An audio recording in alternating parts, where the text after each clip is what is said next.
Hello दोस्तों, स्वागत है आपका नेक्स्ट जेन कोडर में। आज हम देखते हैं what is Python. Python is high level interpreted object oriented general purpose programming language. It provides simple and readable syntax, allow developers to write efficient and maintainable code. Python is widely used in web development, data science, artificial intelligence, machine learning, automation, cybersecurity, and many other software applications. Python was created when Guido van Rossum first released in 1981. Guido van Rossum इस scientist हैं जिन्होंने Python को बनाया था और 1991 में इसका पहला वर्जन रिलीज किया था। आज समझते हैं हम लोग हाई लेवल का मतलब क्या होता है। हाई लेवल हाई लेवल मतलब, फॉर एग्जांपल, हम लोगों को हम जानते हैं कि मशीन जो है ज़ीरो एंड वन की भाषा समझती है, लेकिन हमें पाइथन के अंदर हाई लेवल का मतलब ये है कि हम लोगों को ज़ीरो वन के अंदर कोड ना लिखकर सिंपल अपनी लैंग्वेज में कोड लिखते हैं। जैसे फॉर एग्जांपल एग्जांपल के लिए मैं बोल दूं कि मुझे चाय बनाकर दो, बनाकर दो। इट मीन्स कि सिंपल हमें ये बताना पड़ा कि चाय बना कर दो। हमें ये नहीं बताना पड़ा गैस कैसे चलानी है या फिर लाइटर कैसे यूज़ करना है। बस सिंपल हमने लिखा चाय बना कर दो। तो सिंपल हम लोगों को सिर्फ एक सिंपल लिखना पड़ता है प्रिंट। जैसे फॉर एग्जांपल मैं बोलूँ कि मुझे हेलो वर्ड प्रिंट करके दो, तो सिंपल इसमें लिखना पड़ेगा आपको प्रिंट हेलो वर्ड। ये आराम से प्रिंट कर देगा, आपको ज़ीरो वन लिखने की नीड नहीं है। ये मशीन से इंटरेक्ट अपने आप कर लेगा। पाइथन आपको ये चीज़ प्रोवाइड करता है कि इसी इसी चीज़ को हम लोग हाई लेवल बोलते हैं, क्योंकि हमें इंग्लिश के कीवर्ड्स हम ह्यूमन इजीली रीड कर सकते हैं, पढ़ सकते हैं, समझ सकते हैं। तो हम लोग अपनी भाषा में इसको कोड को लिख सकते हैं। तो इसलिए इसको बोलते हैं हाई लेवल लैंग्वेज। अब बात करते हैं इंटरप्रेटेड लैंग्वेज। इंटरप्रेटेड लैंग्वेज का मतलब है, फॉर एग्जाम्पल, जैसे कि मैंने 10 लाइन का कोड लिखा, सपोज 6 लाइन का मैंने कोड लिखा। तो क्या होगा कि पाइथन कैसे रन करता है, पहले फर्स्ट लाइन को रन करेगा, सेकंड लाइन को रन करेगा, थर्ड लाइन को रन करेगा, फोर्थ लाइन को रन करेगा, फिफ्थ लाइन को रन करेगा एंड सिक्स लाइन को रन करेगा। सपोज सपोज अगर फोर्थ लाइन पर एरर है, एनी एनी एरर, देन वो पहले फर्स्ट थर्ड लाइन को रन करेगा, फिर उसके बाद फोर्थ लाइन पर एरर को रेज करेगा। इसका मतलब है Python line by line code को रन करता है। इंटरप्रेटेड का मतलब है कि जो पाइथन की कोई भी स्टेटमेंट होगा पहले उसको मशीन कोड में कन्वर्ट करेगा, फिर ईच लाइन फिर एग्जीक्यूट होती जाएगी। मतलब वन बाय वन, मतलब कि एक लाइन को री उठाएगा, उसको मशीन कोड में कन्वर्ट करेगा, उसको रन कर देगा। फिर दूसरी लाइन को उठाएगा, फिर तीसरी को उसको मशीन कोड में कन्वर्ट करेगा, फिर उसको रन करेगा, कुछ इस तरीके से। अब बात करते हैं ऑब्जेक्ट ओरिएंटेड। ऑब्जेक्ट ओरिएंटेड का मतलब क्या होता है, अब समझते हैं। ऑब्जेक्ट ओरिएंटेड ऑब्जेक्ट ओरिएंटेड का मतलब क्या होता है। फॉर एग्जांपल, मेरे पास एक स्टूडेंट है, मतलब जैसे कॉलेज है, कॉलेज के अंदर बहुत सारे स्टूडेंट्स हैं। बहुत सारे स्टूडेंट का हमें रिजल्ट कैलकुलेट करना है, यानी परसेंट कैलकुलेट करना है। तो क्या मैं बार बार एक ही एक ईच स्टूडेंट के अलग अलग कोड लिखूंगा परसेंट कैलकुलेट करके? नहीं। मैं क्या करूँगा, एक क्लास बना दूंगा स्टूडेंट नाम की, यानी एक ब्लूप्रिंट बना दूंगा जिसको हम बोलते हैं ब्लूप्रिंट। क्लास को हम यहाँ पे बोलते हैं ब्लूप्रिंट। ब्लूप्रिंट क्रिएट कर दूंगा जिसका मैं ऑब्जेक्ट बार बार क्रिएट करूंगा, जिसका जैसे फॉर एग्जांपल एक क्लास बनाई मैंने स्टूडेंट नाम की, क्लास स्टूडेंट। इसके अंदर ये पाइथन का छोटा सा कोड है, आप बाद में हम जब ऑब्जेक्ट ओरिएंटेड और अच्छे डिटेल में पढ़ेंगे तो समझ में आएगा। क्लास एक कीवर्ड है यहाँ पर, यहाँ पे एग्जांपल उसका नाम, मैंने क्लास का नाम रख दिया है। इस क्लास के अंदर क्या होगा, सिंपल सी बात है, यहाँ पे उसका नंबर्स होंगे। जैसे सब्जेक्ट वन का नंबर होंगे 97, सब्जेक्ट टू के नंबर होंगे 87। और वैसे ही एक मेथड होगा, मेथड जैसे फॉर एग्जाम्पल, मेथड ऐसे फॉर एग्जाम्पल हमें फंक्शन होगा जो क्या करेगा, कैलकुलेट करेगा परसेंटेज। परसेंटेज हमारा कैलकुलेट करके देगा। तो ये जो मैंने एक ब्लूप्रिंट तैयार किया, इसी ब्लूप्रिंट को, जो मैंने ये कोड लिखा है, जो मैंने क्लास बनाई, ये मैंने ब्लूप्रिंट बनाया, इस ब्लूप्रिंट को मैं बार बार यूज करूंगा, बार बार यूज करूंगा ईच स्टूडेंट के लिए। मतलब मैंने क्या किया, एक ही कोड को मैं मल्टीपल टाइम यूज कर पा रहा हूँ, कि मैं इसका ऑब्जेक्ट क्रिएट करूंगा, फिर इसका ऑब्जेक्ट क्रिएट करके तो इसका मैं परसेंट कैलकुलेट करूंगा ईच स्टूडेंट का। फॉर एग्जाम्पल मैंने इसका ऑब्जेक्ट बनाया राज नाम का, राज नाम का, तो राज नाम का तो राज की परसेंटेज कैलकुलेट होगी। और फिर उसके बाद मैंने बनाया रानी नाम का, तो रानी नाम का, रानी नाम की लड़की के मार्क्स कैलकुलेट होंगे। वैसे ही मैं क्या करूंगा, हम लोग क्लासेस एंड ऑब्जेक्ट के बेसिस पर हम लोग प्रोग्राम को इस तरीके से डिवाइड करते हैं, जिससे क्या होता है कि प्रोग्राम इजीली रीडेबल हो जाता है, मेंटेनेबल हो जाता है और इजी टू अंडरस्टैंड हो जाता है। इसके अंदर कुछ कॉन्सेप्ट हम लोग पढ़ेंगे ऑब्जेक्ट ओरिएंटेड के अंदर, जैसे क्लास क्या होती है, ऑब्जेक्ट क्या होता है, इनहेरिटेंस क्या होता है, पॉलीमॉर्फिज्म क्या होता है, एनकैप्सुलेशन क्या होता है, एब्स्ट्रैक्शन क्या होता है। यानी सिंपल कहने का मतलब ये है कि हम लोग एक ब्लूप्रिंट प्रिपेयर करते हैं, उस ब्लूप्रिंट को हम एक रियल वर्ल्ड ऑब्जेक्ट में क्रिएट कर देते हैं, फिर रियल वर्ल्ड ऑब्जेक्ट को हम यूज करते हैं, और एक ही ब्लूप्रिंट से हम मल्टीपल ऑब्जेक्ट क्रिएट कर पाते हैं। बस इस तरीके से हम लोग उसके अंदर कोड करते हैं, हम लोग कम से कम कोड के अंदर बहुत सारा आउटपुट गेन कर पाते हैं। अब बात करते हैं इजी टू सिंटैक्स की। हम इसे ऑब्जेक्ट ओरिएंटेड को डिटेल में भी समझेंगे आगे। इजी टू सिंटैक्स की बात करते हैं। इजी टू सिंटैक्स का मतलब होता है, इजी टू सिंटैक्स का मतलब होता है, फॉर एग्जांपल पाइथन के अंदर हम लोग इजीली कमांड देते हैं। जैसे फॉर एग्जांपल मैं लिखता हूँ a=10, b=20, और मैं लिख देता हूँ प्रिंट a+b। इसका सिंटैक्स इतना इजी, हम लोग देखकर समझ पा रहे हैं कि क्या हो रहा है इसके अंदर, क्या हो रहा है, दो नंबर का एडिशन हो रहा है। इसके अंदर ए वेरिएबल है, एक बी वेरिएबल है, इन दोनों को मैं क्या कर पा रहा हूँ, दोनों का सम कर पा रहा हूँ, यानी कि इसका आंसर क्या आएगा, 30। सिंपल। इसलिए इसका सिंटैक्स बहुत ईजी होता है। अब हम लोग समझते हैं डायनेमिक टाइपिंग। मैं थोड़ा इसको इरेज कर देता हूँ।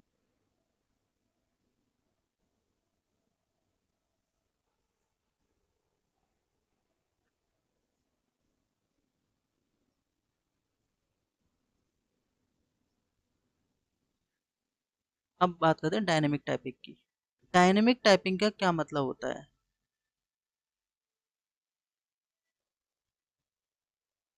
ऐसे समझिए, आपने किचन के अंदर काफी सारे बॉक्सेस होंगे, काफी सारे बॉक्सेस होते हैं, जिसके अंदर एक बॉक्स के अंदर फॉर एग्जांपल दाल है,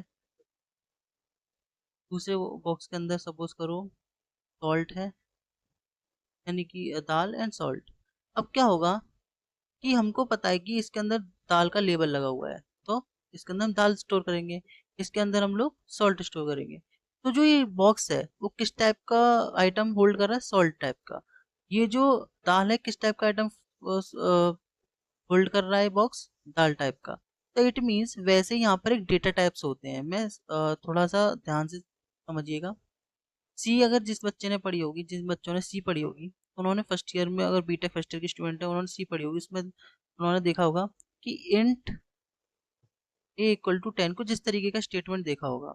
इसका मतलब जो मैंने इंट लिखा है यहाँ पे क्या है, डेटा टाइप। जैसे फॉर एग्जांपल यहाँ पे जो मैंने बताया बॉक्स किस टाइप का, सॉल्ट टाइप का है, तो सॉल्ट इसका क्या हो गया, सॉल्ट एक किसके तरीके का है, सॉल्ट इसका एक डेटा टाइप का, सॉल्ट तरीके का डेटा स्टोर कर रहा है। किस टाइप का डेटा, सॉल्ट टाइप का। ये किस टाइप का डेटा स्टोर कर रहा है, दाल टाइप का। वैसे ही यहाँ पे इंट का मतलब इंटीजर वैल्यू। इंटीजर वैल्यू जिसको नहीं पता, समझ लो 10, 20, 1, 2, 3, इस तरह की वैल्यू हमारे इंटीजर होती है। तो अगर मैंने इंट लिखा है तो इसके अंदर ओनली किस टाइप की वैल्यू स्टोर करता हूँ, इंटीजर टाइप की। जैसे सॉल्ट के बॉक्स के अंदर सॉल्ट स्टोर कर सकता हूँ, दाल के अंदर दाल स्टोर कर सकता हूँ, वैसे ही। ऐसे ही सी के अंदर एक डेटा टाइप और होता है फ्लोट, b=2.5, यानी कि इसके अंदर डेसिमल वैल्यूज होंगी, 3.5, 5.6, इस तरीके से। तो वैसे ही इसके अंदर बी के अंदर किस टाइप की वैल्यू स्टोर कर सकता हूँ मैं, ओनली डेसिमल टाइप की। तो वैसे ही पाइथन के अंदर आपको जब वेरिएबल क्रिएट करते हैं उस टाइम के आपको डेटा टाइप बताने की नीड नहीं होती। यानी कि सपोज मैं पाइथन के अंदर इंट लिख रहा हूँ, इंट ए, तो दिस इज रॉन्ग। यानी हम लोग पाइथन के अंदर ओनली वेरिएबल बनाते हैं, इसके अंदर वैल्यू स्टोर करते हैं। अब डायनेमिक टाइपिंग का मतलब समझते हैं कि अगर सपोज करो मैंने ए के अंदर हेलो लिख दिया। अब मैंने बताया था कि डबल कोट्स के अंदर जो भी हमारा लिखा होता है, हमारा सेंटेंस हो या फिर कोई वर्ड हो, वो हमारा स्ट्रिंग होता है। तो अब इसका जो डेटा टाइप है ऑटोमेटिक चेंज हो जाएगा, ऑटोमेटिक इसका डेटा टाइप पहले क्या था, इंटीजर था। अब इसके बाद इसका डेटा टाइप क्या हो गया, स्ट्रिंग हो गया। अगर मैंने ए की वैल्यू 3.4 स्टोर कर दी तो इसका डेटा टाइप क्या हो चुका है, क्या हो चुका है, इसका डेटा टाइप फ्लोट हो चुका है। तो इसका मतलब क्या है, हम पाइथन के जो भी अंदर वैल्यू स्टोर करते हैं तो वो ऑटोमेटिकली अपने आप एडजस्ट होता जाता है। इसी बिहेवियर को, कि ऑटोमेटिकली डेटा टाइप चेंज होना, इसी बिहेवियर को बोलते हैं dynamic typing in simple language. अब बात करते हैं क्रॉस प्लेटफॉर्म की। मैं थोड़ा इरेज कर देता हूँ।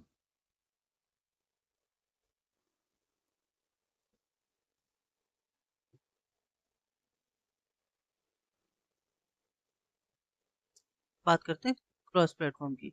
इसमें लिखा है Python is platform independent, programs can run on Windows, Linux, macOS and other platform.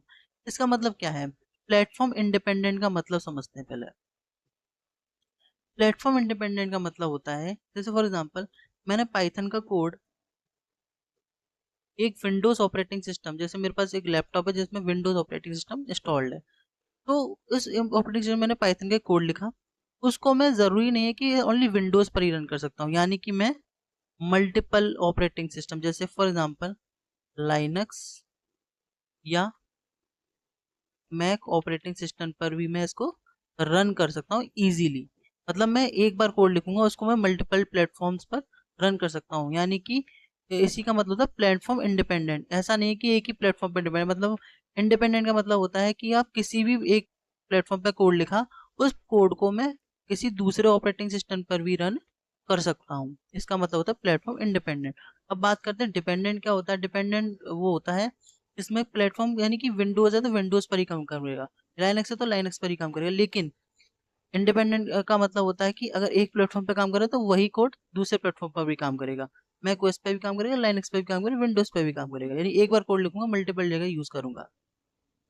अब क्रॉस प्लेटफॉर्म, क्रॉस प्लेटफॉर्म ऐसा समझ लीजिए, फॉर एग्जाम्पल बस अगर मैंने पाइथन कोड इस विंडोज के अंदर लिखा है, बट छोटा सा हमको एक चीज करनी पड़ेगी, लाइनक्स के अंदर उसका पाइथन का वर्जन यूज करना पड़ेगा, मैक ओएस के लिए उसका मैक ओएस का पाइथन का वर्जन हमें इंस्टॉल करना पड़ेगा, फिर हम इजीली एक जगह कोड लिखेंगे उसको हम मल्टीपल प्लेटफॉर्म पे यूज कर पाएंगे। इसी को बोलते हैं क्रॉस प्लेटफॉर्म। अब बात करते हैं ओपन सोर्स। ओपन सोर्स का मतलब देखिए, Python is open source and free, anyone can use, modify and distribution. यानी फॉर एग्जांपल हम लोग क्या करते हैं कि हम लोग फ्रीली हम इसको इंस्टॉल कर सकते हैं, फ्रीली इंस्टॉल कर सकते हैं, फिर उसको इंस्टॉल करने का इसके अंदर मॉडिफिकेशन भी कर सकते हैं। मतलब इसका जो कोड है वो इजीली अवेलेबल है, आप फ्रीली आप लोग मॉडिफाई भी कर सकते हैं और उसके साथ कुछ चेंजेस भी कर सकते हैं। और डिस्ट्रीब्यूशन का मतलब है यहाँ पे डिस्ट्रीब्यूट भी कर सकते हैं, या अपना कंट्रीब्यूशन भी दे सकते हैं। तो ओपन सोर्स मतलब फ्रीली अवेलेबल है, हम कुछ भी मतलब मॉडिफिकेशन करना, जैसे फॉर एग्जाम्पल होता है ना कि जैसे बहुत सारे आपने देखा होगा जैसे अ, जब सेल चलती है ना, एक के साथ एक फ्री, तो फ्री के साथ क्या होता है, आप लोग फ्रीली अवेलेबल हो आप, मतलब या फिर समझ लीजिए ऐसे फॉर एग्जांपल कि ला मतलब कोई भी चीज़ है, फॉर एग्जांपल आपने देखा होगा कि कॉलेज के अंदर आपने देखा होगा जो वाटर की जो टोटी होती है, टोटी जैसे आपने सुना होगा, वाटर की जो टोटी होती है उसके अंदर क्या होता है, पानी होता है। वो पानी अब ऐसा नहीं है कि सिर्फ एक ही जना उसको यूज़ कर सकता है, उसको लोग स्टूडेंट भी यूज़ कर सकते हैं, टीचर्स भी यूज़ कर सकते हैं, प्रिंसिपल भी यूज़ कर सकता है, मतलब हर कोई इसको यूज़ कर सकता है। तो फ्रीली अवेलेबल है सभी के लिए। ये एग्जाम्पल मैंने आपको थोड़ा समझाने के लिए दिया, ठीक। अब बात करते हैं एक्सटेंसिव स्टैंडर्ड लाइब्रेरी के बारे में। पाइथन क्या है, Python provides a large collection of built in module and functions for various task. मतलब कि अब इसको थोड़ा मैं रेस कर लेता हूँ ताकि आपको थोड़ा मैं समझा सकूँ।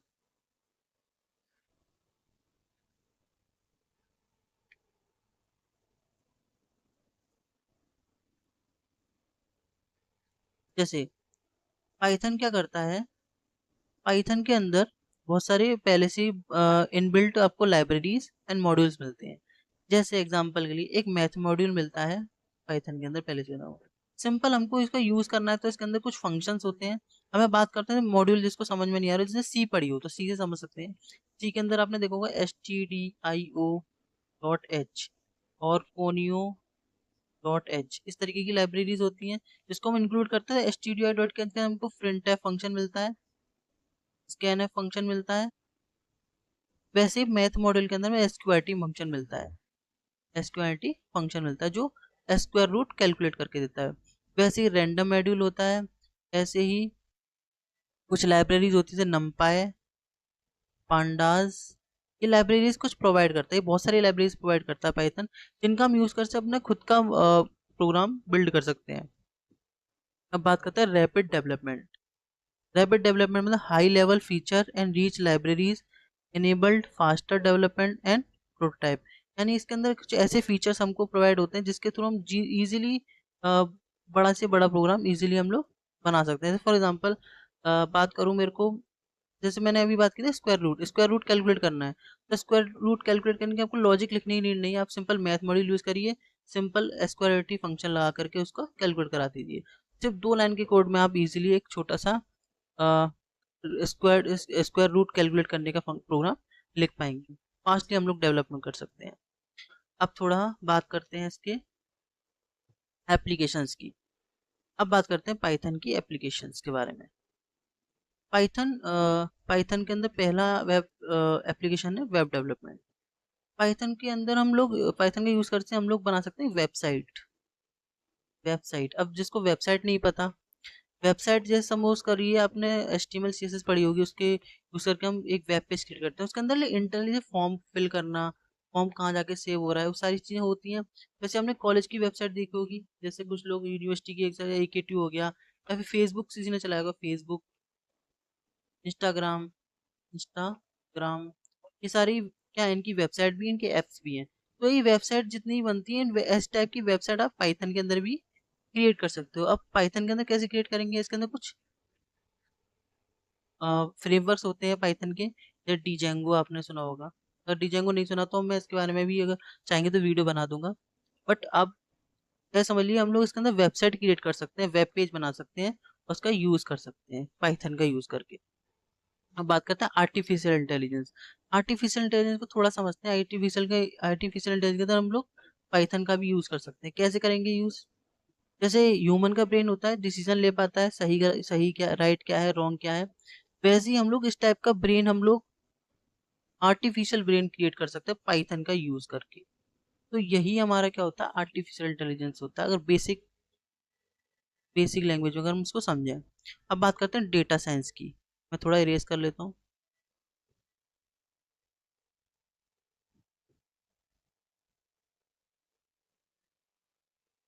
डेटा साइंस क्या होता है, डेटा साइंस ऐसा समझ लीजिए कि कि मेरे पास एक बहुत सारे एम्प्लॉयज़ का डेटा है। जैसे फॉर एग्जांपल मैं ऑफिस में हूँ और मेरे पास बहुत सारा एम्प्लॉयज़ का डेटा है। अब मैं चाहता हूँ कि इसमें से मैं कुछ इंसाइट्स निकाल के दूँ। इंसाइट्स मतलब ऐसे समझ लीजिए कुछ ऐसा प्रेडिक्शन निकाल के दूँ कि हमारी कंपनी कितना ग्रो करेगी, 1 साल के बाद कितना ग्रो नहीं करेगी। ये अगर मैं प्रेडिक्शन निकालना चाहता हूँ, तो हम इस टाइप का एनालिसिस मेरे को करना है और प्रेडिक्शन करनी है, तो इसमें भी हम लोग पाइथन का यूज़ कर सकते हैं। तो वही हमारा डेटा साइंस होता है। अब हमने बेसिक लैंग्वेज में समझ लिया, लेकिन हालांकि ये चीज़ें बहुत वास्ट होती हैं, अपने आप में बहुत बड़े बड़े टॉपिक्स हैं ये। अब बात करते हैं मशीन लर्निंग। मशीन लर्निंग का मतलब समझ लीजिए, जैसे हम लोग एक टीचर स्टूडेंट को पढ़ाता है, वैसे ही हम लोग मशीन को हम लोग क्या कर रहे हैं, सुपरवाइज कर रहे हैं, हम उसको उसको पढ़ा रहे हैं, समझा रहे हैं कि कैसे हम उसको कुछ डेटा देते हैं, उस डेटा को प्रोसेस करता है, फिर उसके अंदर उसको उस प्रोसेस से कर करके वो प्रिडिक्शन करके देता है। तो जो जो लर्न कर रहा है उस डेटा से, उसी चीज़ को बोलते हैं मशीन लर्निंग बेसिक लैंग्वेज में। अब बात करते हैं ऑटोमेशन की। ऑटोमेशन को थोड़ा समझते हैं, थोड़ा इसको रेस कर लेते हैं। ऑटोमेशन को समझ लेते हैं। ऑटोमेशन का मतलब समझ करो, ऐसे फॉर एग्जांपल आपने देखा होगा कि आप किसी वेबसाइट पे जब लॉगिन करते हैं, तो लॉगिन करने के बाद अपनी मेल आईडी और पासवर्ड फिल करते हैं, तो क्या होता है, उसकी मेल आपके पास बार बार आती है, और आप सोचते होंगे ये मेल वो कोई आपके पास भेज रहा है। ऐसा नहीं होता है, वो ऑटोमेटिकली मेल आपके पास जा रहा है। अब आपका डेटा फीड हुआ, तुरंत आपके पास ऑटोमेटिकली मेल जा रहा है। तो वो जो ऑटोमेशन वाला जो काम है, जैसे ऐसा नहीं कि यही एग्जांपल है, बहुत सारे एग्जांपल हो सकते हैं जो ऑटोमेटिकली चीजें हो पा रही हैं। वो कैसे हो पा रही हैं, कि आप ही सोचो कि इतने सारे कोई मेल कौन करेगा, इतने सारे मेल कैसे कर पाएगा कोई, इट इज नॉट पॉसिबल। तो इसको ऑटोमेटिक किया जाता है। ऑटोमेटिक करने के लिए हम लोग पाइथन का भी यूज कर सकते हैं। जैसे आपने एजेंटिक एआई का सुना होगा, आज के टाइम में एजेंटिक एआई, एजेंटिक एआई भी हम लोग इसका एग्जांपल मान सकते हैं।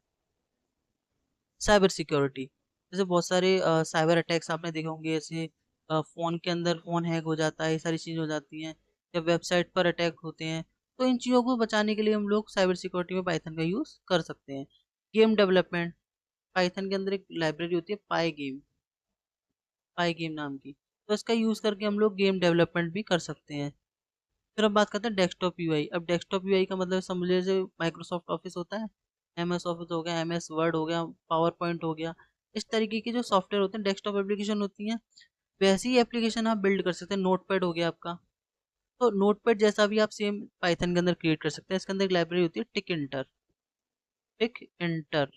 टिक इंटर लैब की लाइब्रेरी भी इसके अंदर होती है। अब बात करते हैं क्लाउड कंप्यूटिंग की।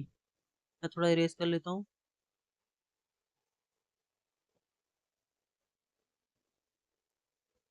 थोड़ा समझ लेते हैं क्लाउड कंप्यूटिंग क्या होता है। क्लाउड कंप्यूटिंग में हम लोग कुछ नहीं, बस वर्चुअली हम लोग क्या करते हैं, एक अपना स्पेस ऑक्यूपाई कर लेते हैं, वहाँ पर हम अपना डेटा या फिर कुछ भी अपनी फोटोज इमेज वगैरह रख सकते हैं। तो जैसे फॉर एग्जांपल को सॉफ्टवेयर भी यूज़ करना हो तो हम लोग क्लाउड पर यूज़ कर सकते हैं। तो वैसे ही यहाँ पर भी, इस जगह पर भी हम लोग पाइथन का यूज़ कर सकते हैं। इंटरनेट ऑफ थिंग्स, यानी कि जो आपने अगर आईओटी अगर किसी ने नहीं पढ़ा तो कुछ हार्डवेयर्स होते हैं उसके अंदर, जैसे मदरबोर्ड होता है हमारे सीपीयू के अंदर, वैसे ही इसके अंदर भी कुछ हार्डवेयर होते हैं। ऐसे आपने सुना होगा आर्डिनो आर्डिनो ऊनो, इस टाइप का एक सॉफ्टवेयर होता है। इसका मतलब एक हार्डवेयर होता है, इसके अंदर हम लोग अपनी कोडिंग फीड करके इससे कुछ अपना टास्क करवा सकते हैं। यानी कि एक मेरे पास हार्डवेयर है जिसका नाम ऑर्डिनो ऊनो है, इसके अंदर हम कोड इंसर्ट करेंगे, उस कोड के बेसिस पर वो इंस्ट्रक्शन रन करेंगे, वो टास्क परफॉर्म होगा। वो टास्क जो परफॉर्म हो रहा है किसके बेस पर हो रहा है, इंस्ट्रक्शन के बेस पे। तो जो कोडिंग वाला पार्ट है, वो कोडिंग वाला पार्ट हालांकि हमने आर्डिनो लैंग्वेज भी होती है, सी प्लस प्लस का इंटेंशन जो होता है उस लैंग्वेज में भी होता है, बट साथ में हम लोग पाइथन का भी यूज कर सकते हैं कोड करने में, फिर उसको इसके अंदर इंसर्ट कराएंगे, उससे हम टास्क करवाएंगे। तो इंटरनेट ऑफ थिंग्स का मतलब होता है कि हम लोग इंटरनेट के और जो थिंग्स का मतलब होता है भाई, हार्डवेयर जो हम बोल रहे हैं इसको ही थिंग्स बोलते हैं, चीजें जो होती हैं हमारी, जैसे सेंसर्स हो गए, या फिर वो ये जो हमारे इलेक्ट्रॉनिक्स आइटम्स हो गए, ये सारी थिंग्स होती हैं। इनके अंदर जो कोडिंग होती है, उन कोडिंग को भी हम इसके अंदर पाइथन के थ्रू कर सकते हैं, और इजी लैंग्वेज में समझे तो।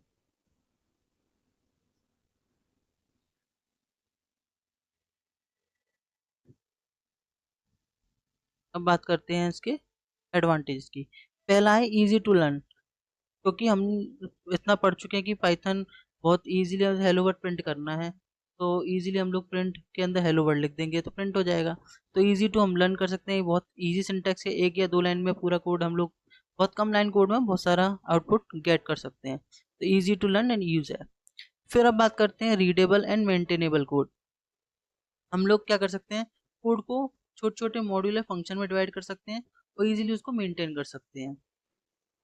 तीसरा, ह्यूज कम्युनिटी, यानी कि इसकी कम्युनिटी इतनी बड़ी है कि हम इजीली किसी भी प्रॉब्लम का सोल्यूशन इजीली हमें इंटरनेट पे अवेलेबल होता है।